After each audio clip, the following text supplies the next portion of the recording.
Tonight's date is December 11th, and tonight I'm going to go over a group of things. Firstly, going to cover 3 disciplines that I think will help you guys with your trading in 2015, habits, if you will, things you really want to focus on developing during 2015 that I think I've developed this past year that have started to help me get to where I want to go.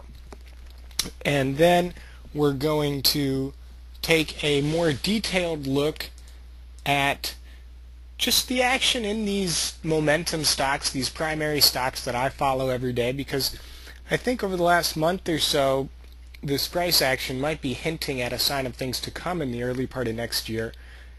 And we're also going to talk about what themes might work next year and just look at some sectors that you guys have asked me about personally. So, with that said, the first thing I want to talk about is these 3 habits that I really want you guys to think about, and I continue to think about all the time here with my trading every day, every week, every month. And the first one is sticking with the style and giving yourself a chance to form an identity. Stick with a style and give yourself a chance to form an identity. All right? And this speaks to people who, struggle with their trading. I know when I struggled, I was always trying to change things. If swing trading didn't work, I'd look at day trading. If day trading didn't work, I'd look at swing trading. If scalp trading didn't work, I'd look at longer holds. If longer holds didn't work, I'd look at scalp trading. If trading Apple didn't work, I'd look at trading Tesla. If that didn't work, I'd look at trading Netflix. And I was just, running around trying to figure out something. But what I realized is I never really gave one particular strategy a chance. Just because something doesn't work for a week or maybe a month doesn't mean if you keep at it, it won't start working. Okay? So you need to pick something that you think has a chance of being a successful strategy, and you have to give that strategy a chance. For me personally, I have found my niche with short-term day trades. I really feel like I've settled into a comfort level with 5 to 20-minute reads on my trades. I like getting in the first 15 minutes, trying to find a trade those first 15 minutes, and executing quickly. And I like trying to flip. I like trying to get in and get out. I don't really like holding for longer periods of time. I just don't, for whatever reason, at least not right now. I don't like when I get in a position and it doesn't start working out right away. Okay, so I feel like I've kind of allowed myself to start to form an identity. I think I'm kind of lean more on the conservative side, even though I trade weekly options, which are in theory the riskiest type of asset I could be trading. I think I do them pretty conservatively. I don't trade just for the sake of trading. I'd rather miss out on a okay trade than participate in a bad trade. And those are just some of the things identity-wise I've started to really get comfortable with for myself. I think I do a much better job of not talking myself into losers. I've started to say, hey, 10-15%, that's really where I'm comfortable. Yeah, every now and then I take something bigger than that, but for the most part I get past that 10-15% loss threshold, I get myself out. Some people, weekly options, it's in the nature that you might find yourself down 20-25%, or longer term options that might happen. Maybe your identity is being a little bit more flexible with that and holding on to that loss. Or some people are extremely good at holding for multiple hours or multiple days or multiple weeks and catching 100% type move. But if it doesn't work out, they're probably going to lose 30-40%. Someone like me, again, Majority of my trades are probably around 20 to 25% gains. Every now and then I'll execute really well and catch a 50% plus mover. And that's not huge gains, but I think I do it pretty consistently, and majority of my losses are less than 10% really now if you study my trades. So I've kind of become accepting of lower risk, lower reward style trading, and I think it's resulted in a type of consistency that I really hadn't found, prior to 6 months ago. So pick a style and give yourself a chance to form an identity around that style. That is a habit you need to develop. It's something that if you're not doing it now, you really need to make a priority in 2015. My next habit that I've gotten away from, that I recommend everybody get away from if they're doing it, and this isn't about style, this is just a principle of trading. Avoid averaging down. Avoid averaging down. 90 out of 100 trades, there is no need to ever average down. I'm not even going to spend much time talking about it. Just trust me, I've been through the battles, I've been through the hardship. Do not average down. Do not average down. You'll get screwed. Alright? And like I said, 90 out of 100 times, don't do it. Maybe 10% of the time you will get lucky. You will average down at the exact right price, but do not average down if you don't need to. Okay? That one I think just speaks for itself. The third one is very subjective. You need to find ways outside of market hours to get better at trading. In 2015, you need to find ways outside of market hours to get better at trading. You're not working hard enough right now. You're not. I wasn't working hard enough previously. Okay? Now, every morning when I wake up, I watch 30 minutes of film from the previous day's market session. And I observe, hey, what did I do well? What could I have done better? All right? Now, even more recently, I've stopped watching bad trades with my film for the most part, and I only watch my good trades because, the bad trades, I did bad shit in them, so why do I want to watch that? Why do I even want to put that in my brain? I just want to watch the good stuff. And, to me, I think that trains me to focus on good characteristics of good trading. All right? And I say this is subjective because for some people, trading can be related to a lot of other things. I know some guys that are really big into weightlifting, and that helps them get better at trading because it's just kind of your mind and body being connected, healthy body, healthy mind type thing. For other people, it's reading a lot of books. For some people, it's a combination of all that stuff, eating healthy. But you've got to find new ways to get better at trading, and it's not just, I'm going to look at charts for an hour. That's yeah, okay, that's all well and good, but everybody's doing that. Everybody's doing that, and you don't want to be like everybody. You want to be special. You want to take your trades to the next level. So you got to find ways where you can get better at trading outside of market hours. So those are my three things that I think are core to success going into 2015. Stick with the style. Give yourself a chance to form an identity around that style. Get to know who you are as a trader. Avoid averaging down. Find ways outside of market hours to get better at trading. If you do those three things, if you can do those three things, you will take your trading to a higher level than where it is now. I promise. So that is really the discussion as far as habits for 2015.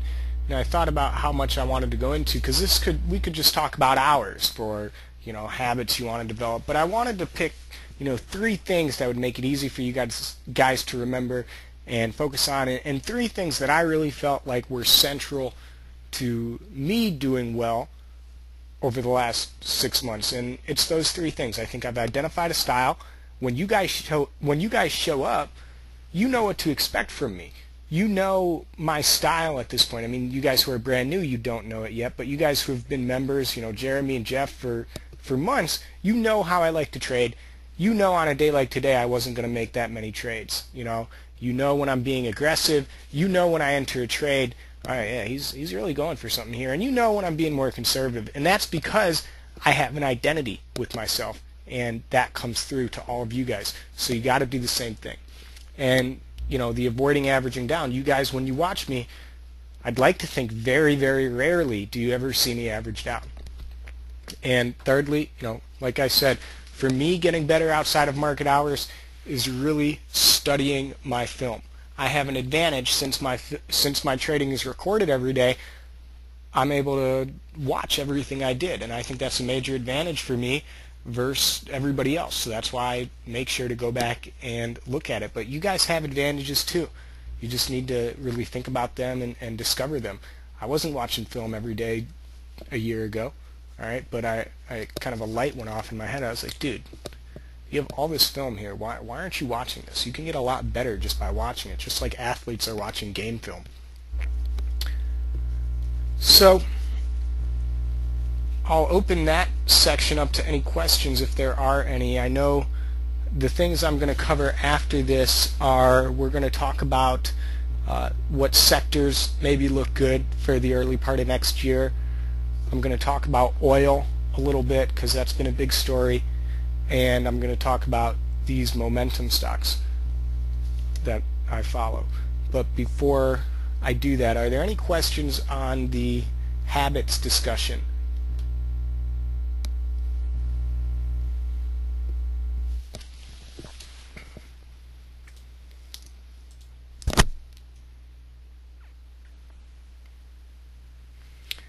All right, so let's talk about sectors for the early part of next year. Let's look at some of these sector ETFs and have a discussion about what might perform well, what might perform poorly.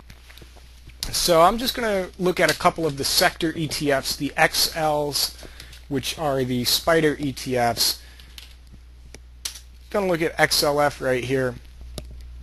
And XLF has been a good performer on the year. I'm going to change this chart from a daily to a weekly chart since we're looking more long-term into next year. So let's take a look at what we've done this year. Okay, as you can see, XLF 2014 was this right here. Okay, so you started out 2014 kind of flat, on the flatter side of things, and you then broke out to rally since July. Since July, the XLF has been an outperformer. Okay, now I want to look and see, was that every single sector? Did XLK, did it start out flat too? XLK has been rallying since April. XLK is the tech ETF. I want to look at healthcare. Healthcare has been a big one. XLV started out kind of flat, but she's been rallying since April as well. You look at the industrials.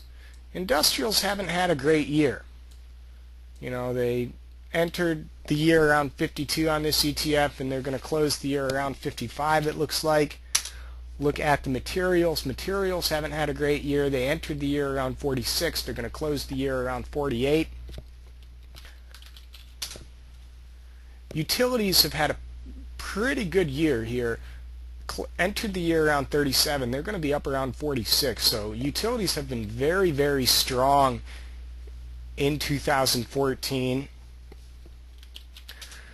Looking at energy. Energy started out very strong and has since just gotten demolished. Energy started out, went up to $100. Now you're down at $75. So energy's been very, very weak lately, but it started out 2014 strong. Let me just make sure I'm not missing any here. I think I got them all. There's 8 XLs. All right, so the main takeaway here is what performed very well consistently throughout all of 2014, and that was healthcare. Healthcare performed very well throughout all of 2014, and it performed very well if you look even further back throughout all of 2013. And XLK, technology, performed very well throughout all of 2013 and performed very well throughout all of 2014.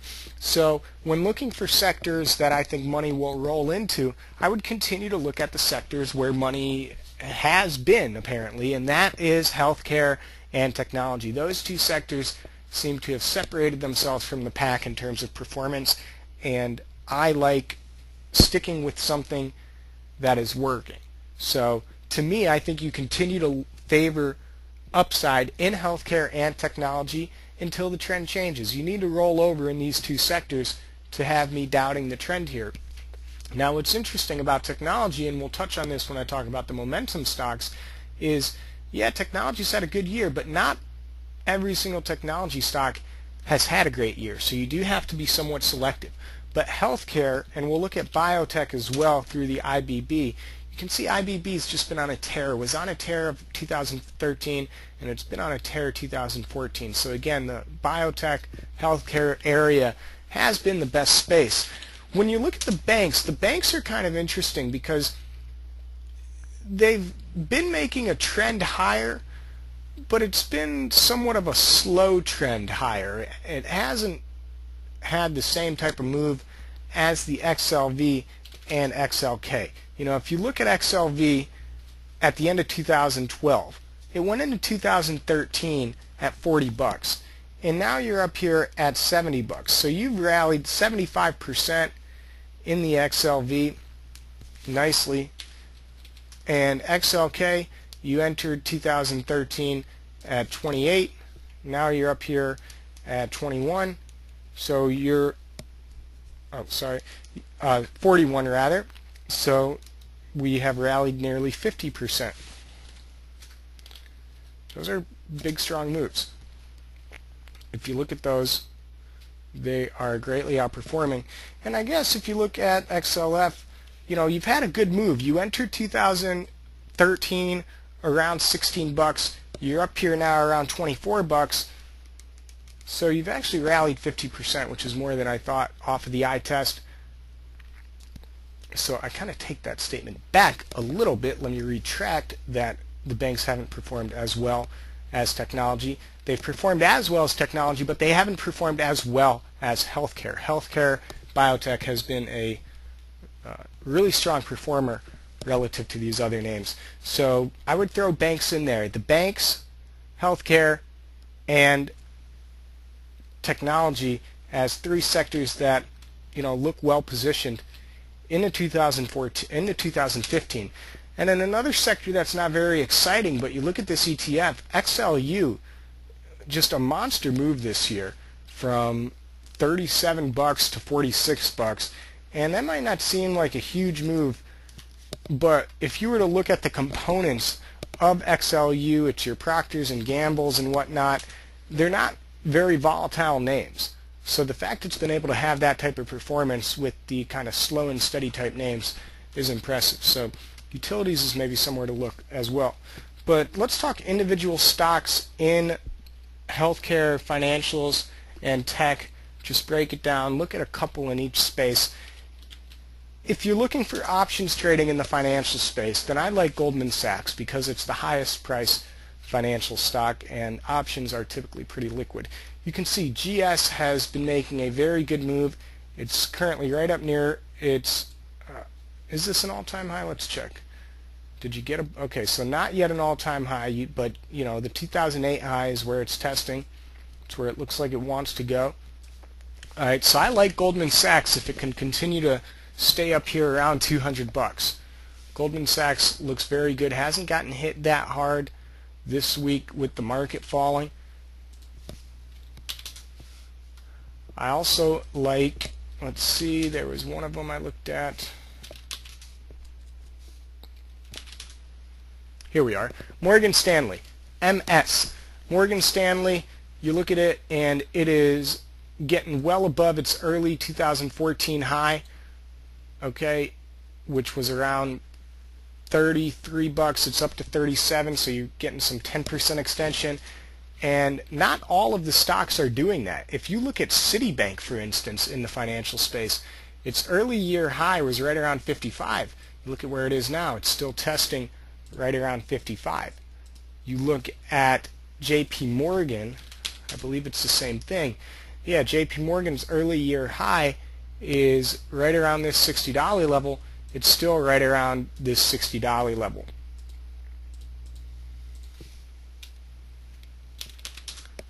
You look at Bank of America, BAC right around 16 to 17, it's still right around 16 to 17. Whereas Goldman Sachs and Morgan Stanley, when you looked at these two have gotten definite extension, a definite breakout above their early 2014 highs. So I like Goldman Sachs and Morgan Stanley. I see Jeremy mentioning Wells Fargo. It just doesn't happen to be one that I was looking at earlier. But yeah, again, this is another one getting above its early 2014 high, well above its early 2014 high.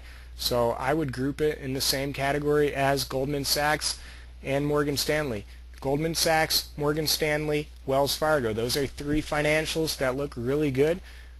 Whereas Bank of America, Citibank, and JP Morgan, they don't look as good. So that's where I would look to play in the financial space. In terms of technology, you look at Apple. Apple's had a great 2014. Microsoft has had a great 2014. Yahoo has had a great 2014. Intel has had a great 2014. I believe Cisco's even had a pretty good 2014. Well, not as good. Okay, but Yahoo, Microsoft, Apple have had great 2014s, and Baba, of course, just IPO'd and it had a good IPO. Those are all tech names that have done extremely well. However, then you look at Google, which we'll talk more about, and Google is kind of suffering the same problem that some of those bank names like JP Morgan and Citibank were suffering. Google hasn't had a good 2014. Google's going to be red on the year. Same thing with Amazon. Amazon's gotten killed. Amazon's gotten killed so far in 2014. Entered 2014 around $400. You're down here around $300. So you've dropped 25% in Amazon. So in the tech space, I would continue to stick with what works. Apple has worked, Baba has worked, Yahoo has worked, Microsoft has worked. And I believe Facebook's worked as well. Yeah, Facebook with a really good 2014. So, you know, I'm very big on sticking with what works and waiting for signs of change. In the biotech space, there is just literally a plethora of names that are doing extremely well in 2014. I'm just going to run through a couple of them, just throwing out tickers to give you ideas. Teva, T-E-V-A, great 2014, consolidating up above its earlier year highs. Looks like it's kind of getting ready for a breakout here. ENDP hasn't yet gone above its 2014 highs, but it's right up there after a big move going into the year, just kind of consolidating between 70 and 75. Looks like it could break out soon. You look at REGN, which is a very high price stock, but does have options on it. REGN's just been a monster. This thing entered the year around $270. You're up here now, $425. And you go back even further, entered 2013 at 165, and you know, up 100% since that time. You look at PCYC. This is one I know of because my dad's actually a doctor and has told me something about this one. But anyways, it's another one that hasn't yet gotten above its 2014 highs, but it's up there testing them right now. Looks like it could break out. BIBB, same thing. BIB, right up near those highs. Looks like it could break out here. And then you've got Guild, which pulled back recently towards $100, but was a very strong stock in 2014. Entered the year around $74, going to close the year above $100. Guild looks very good to me. AMGN is another one that has just been a beast so far this year. Entered the year around 115, up here now 160s. the biotech healthcare space, you could really just kind of take your pick. We'll look at a more blue chip name, Merck, which is more of a steadier name. Has had a very good year as well, pays a good dividend, MRK. Okay, but again, you can just kind of take your pick in the biotech healthcare space. They have been outperforming to the upside big time. And, maybe they roll over, but I would say they're not going to roll over until they do. When they do, that's when you start looking at them for shorts. In the meantime, you still look at these as long trades. So hopefully you got some ideas there between the financials, the technologies, and the healthcare names / biotech. Now I want to talk about oil and the energy space a little bit, because as you can see with USO, which is the ETF that tracks oil, oil is just getting killed, and WTI crude is below $60 for the first time in 5 years, I believe. And if you look at XLE, we looked at that briefly earlier, the energy sector ETF dropped from $100 to $75. I'm going to throw a little curveball here, because I say all the time, and I've been saying throughout this, I like sticking with what's working, and once the trend changes, that's when you should change. I think oil could be a great contrarian play to the long side in 2015. It just seems to be setting up where everybody is 100% certain that oil's going lower. Everybody says oil's dead money for a very long time now all of a sudden, when just a few months ago the energy space was performing great. If you look at the beginning of the year, XLE was around $90. It got up to $100. XLE raced higher. It was up 11% on the year at its high. At one point, XLE was the best performing sector ETF out of all the 8 ETFs. How quickly things change, though. So I just think, anytime you get a sentiment backdrop that's extremely negative, like it's going to be with energy for a while here, it creates an opportunity.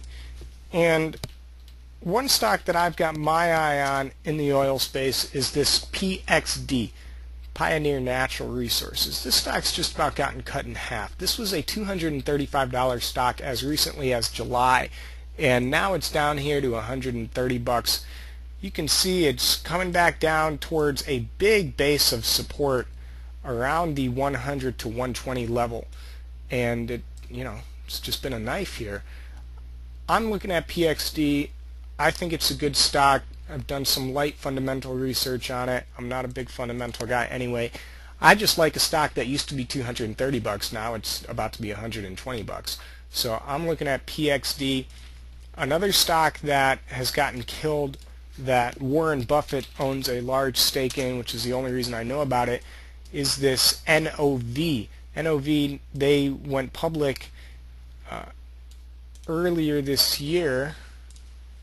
So let's go to a daily chart. But you can see IPO'd around 74, went up to 86. Now it's down at 63. I don't know if it was an IPO or if it was a spin-off, but either way, it's where it's at now. And like I said, it's just on my radar because of the Warren Buffett stake. But the closer you get to $50, 50 is a nice psychological level. Okay, but bottom line, I always pay attention when sentiment gets extremely negative like this and things start to crash. So just keep an eye on oil. It's a much longer term thing. I'm not talking about this stuff for a trade idea, although you could do with that what you want. I'm looking at it more from a longer term thing, like maybe picking up some PXD in my IRA account. But I just think oil could be a great contrarian play. There is always one hate trade in the market once a year.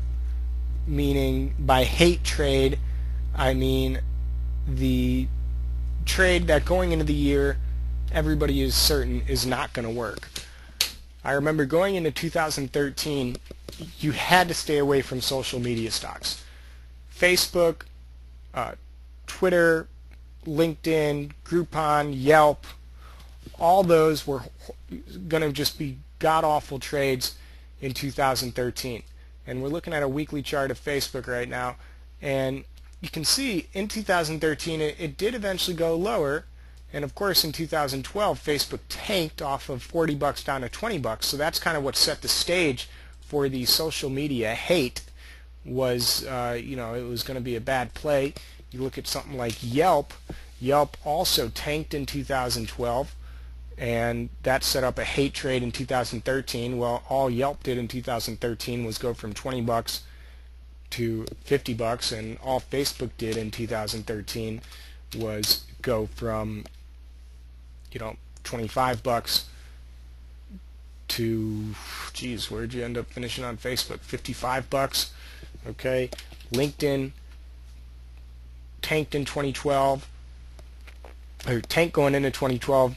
Then in 2013, you went from $100 all the way up to over $200. So the social media trade was a great trade in 2013.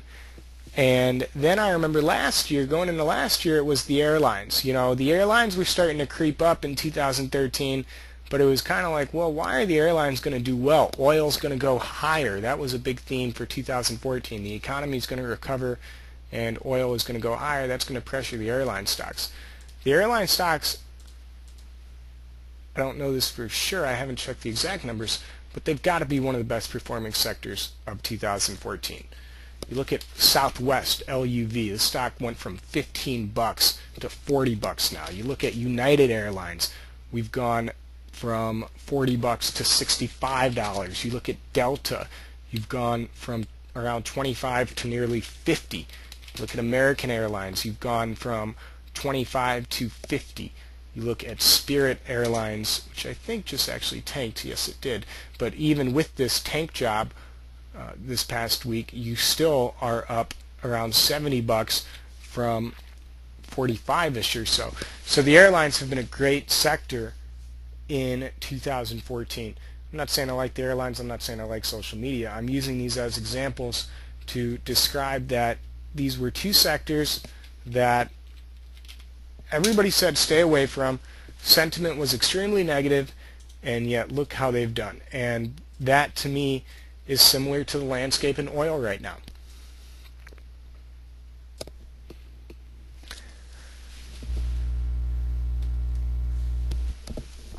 Okay, so lastly, I want to just discuss these momentum stocks that I follow on a day-to-day basis, because it's getting kind of interesting. I'm used to seeing these momentum stocks hold on to support. Yeah, they may crash and fall every couple months, like we saw Tesla do in September, and like we saw it do in March of last spring, but they always seem to hold support. They never have made lower lows. They always make higher lows and continue the trend. If we just look at Tesla here, going back in this daily chart a long ways, okay, this move started way back in May of 2012, was it? Is this 2000? I can't even remember anymore. God, May 2013. That was just a little over a year ago that Tesla started this move. And you just look here. Here was like your first good crash on Tesla.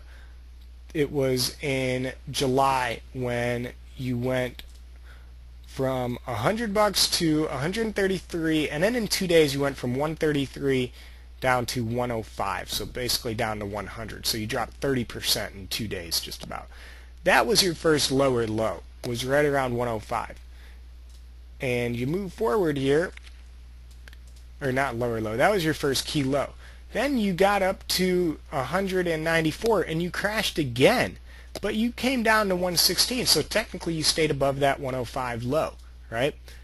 And then you got back up to 155, and then you crashed again down to 137. So again, a higher low. Then you got up to 261, and then you have since crashed. You then crashed down to 178, but still a higher low.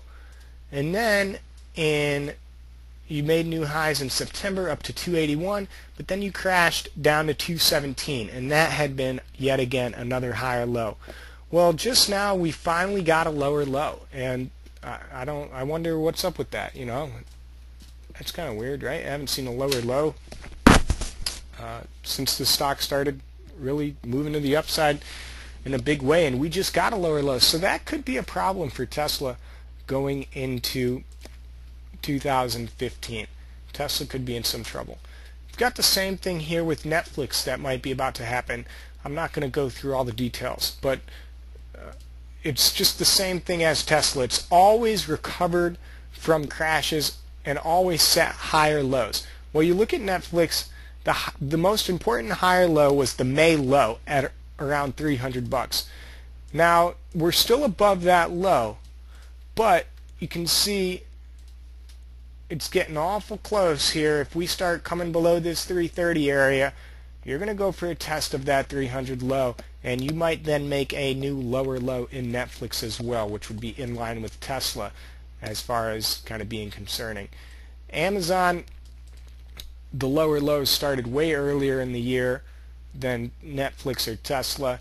Amazon crashed in February to a 340 low and has been making lower lows ever since. So Amazon still looks like it could be in some trouble. Google, similar to Netflix, hasn't made a lower low yet, but you look at these May lows around 510-ish, and you are coming up down there. If you start pressuring them, you're going to make a lower low as well.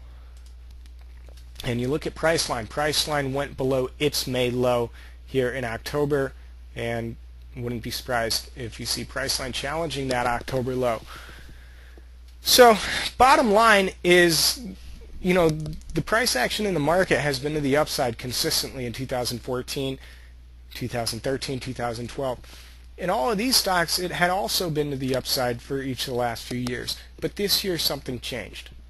Something changed. I don't know what. I don't know why, but something changed. I observed that, just pointed it out. So I think the early part of next year could be about finding a bottom for these momentum stocks.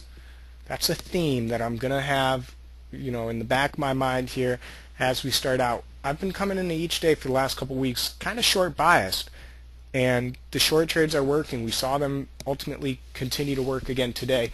So I just wanted to speak to that and just mention that, we could be in some danger here that we haven't seen, frankly, since I started this service. Since the day I started this service, all of these stocks have always been in uptrends, intermediate term uptrends. It's always been, okay, if they're dipping, let's look for buying opportunities at the end of the day, because ultimately they've been going to the upside. Now, for the first time, it's kind of changed, that if they're dipping, it's kind of becoming, hey, how low can they go? Because we have broken some key supports. So that is the discussion that I wanted to have.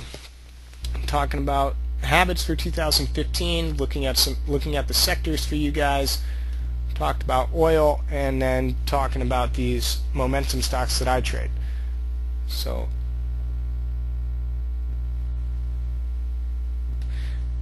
yeah, it was yesterday. We were waiting for Google to break through the 600s. I mean, you look, it was just 2 months ago. Well, I guess a little bit longer than that. It's December. Today's December 12th, so where were we? Tomorrow's December 12th. So October 12th, we were starting to crash in Google, but 2.5 months ago, you closed at 605 on Google. September 19th, you closed at 605. We were going for new all-time highs. It's the same thing in Tesla. 2.5 months ago, we were going back up towards 280s, 290s. Netflix, I mean, gosh, this is what started it, guys. This is when Netflix had that gap down. Remember, I mentioned that things were changing. Netflix was a leader for us a lot. Anybody that had watched Netflix for the last 6 to 12 months knows that it really was dictating things. And so, this was kind of the first warning sign, I guess, in mid-October when we had that big gap down that things were changing. At any rate, if any of you have any questions, let me know.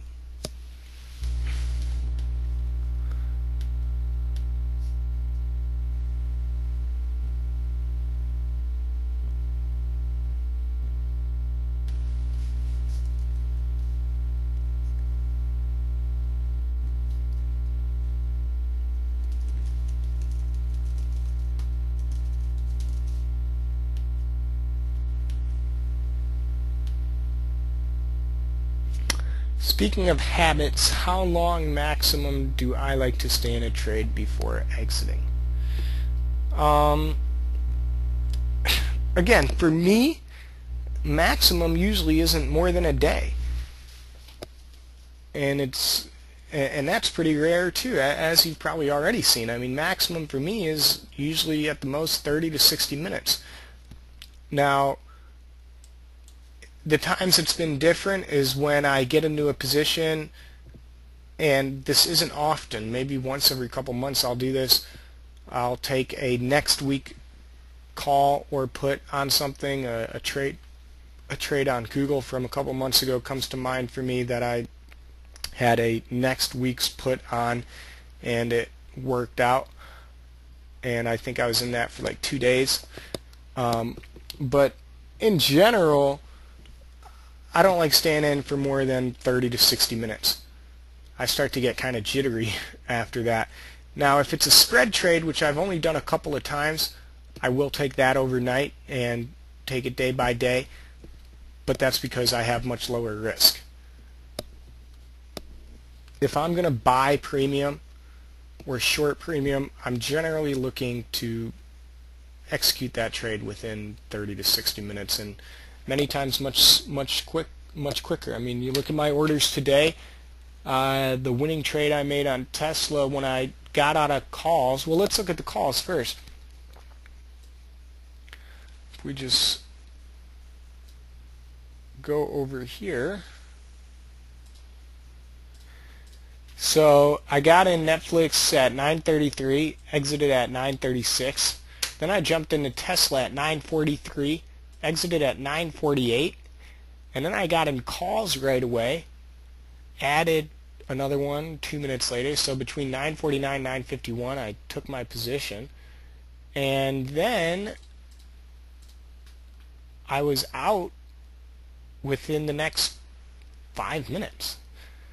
And that's pretty consistent. I think if we go back and look at yesterday's trading, it's probably the same type of deal.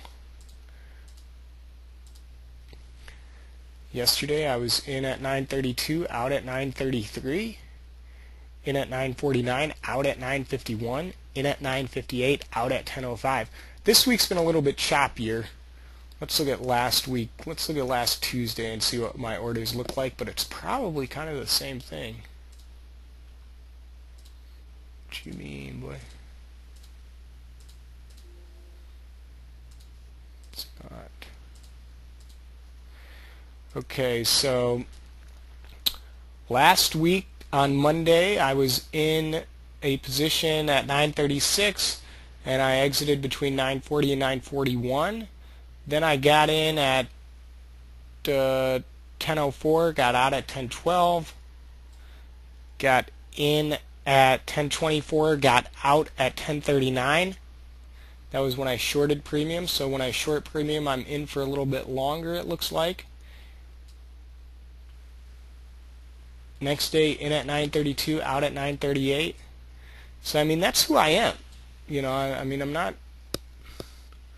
not trying to get in and out super quick. I think, you know, again, just speaking to the identity of who you are as a trader, it's just kind of the identity I found for myself. I tend to perform best when I am getting in and out. So my maximum is going to be much smaller than, or much shorter than somebody else's maximum. And that doesn't make me right, it doesn't make them wrong. It doesn't make them right, it doesn't make me wrong.